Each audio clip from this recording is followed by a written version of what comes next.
လူကျုံတို့ခမရဘဝမှာအောင်မြင်ခြင်းရင်လူတွေကြိုက်တာကိုကြီးပဲလိုက်မလုပ်ပါနဲ့ကိုကြိုက်တာကိုကိုအရင်လုပ်ပါ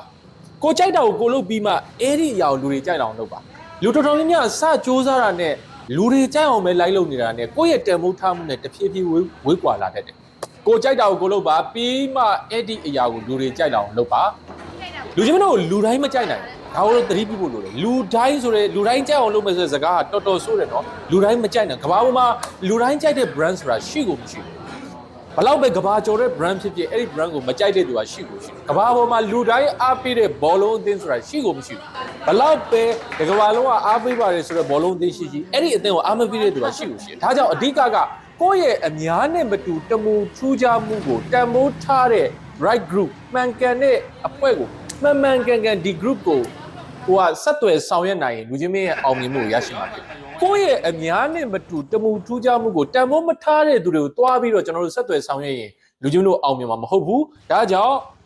ကိုယ့်ရဲ့တမူထူးခြားမှုကိုတန်ဖိုးထားတဲ့သူတွေကိုမှန်မှန်ကန်ကန်ဆက်သွယ်ဆောင်ရွက်ပြီးတော့အောင်မြင်မှုတွေကိုအခုပဲတိစောက်ဖို့အတွက်ချစ်ခင်စွာဖြင့်တိုက်တွန်းလိုက်ပါ